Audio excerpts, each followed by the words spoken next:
প্রশ্ন করেন যে আমাদের গরু এই পানি এবং খাদ্য একসাথে না দিলে খাচ্ছে না। তো এই ধরনের সমস্যার ক্ষেত্রে আপনারা কি করতে পারেন? এটা অভ্যাস করাতে হবে। গরুগুলো কিভাবে নাক ডুবিয়ে পানির সাথে খাদ্য খাচ্ছে। মূলত তারা দানাদার খাবারটা খাচ্ছে।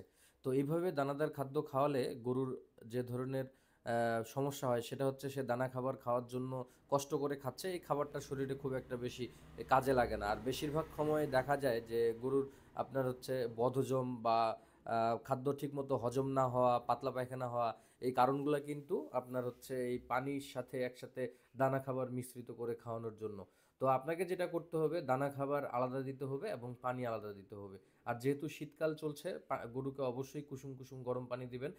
অথবা মোটর থেকে অথবা টিউবওয়েল থেকে একদম গভীর নলকূপের যে পানিটা, সেই পানিটা প্রদান করবেন। আর দানা খাবার আলাদা দিলে সুবিধা হবে কি, যার যতটুকু দানাদার খাদ্য আপনি ততটুকু তাকে খাদ্য খাওয়াতে পারবেন। এর ফলে আপনার অল্প পরিসরে অল্প পরিশ্রমে এবং স্বল্প মূল্যে ভালো মানের দানাদার খাবার গরুকে দিলে আপনার স্বাস্থ্য ভালো হবে এবং দুধ বেশি হবে। আর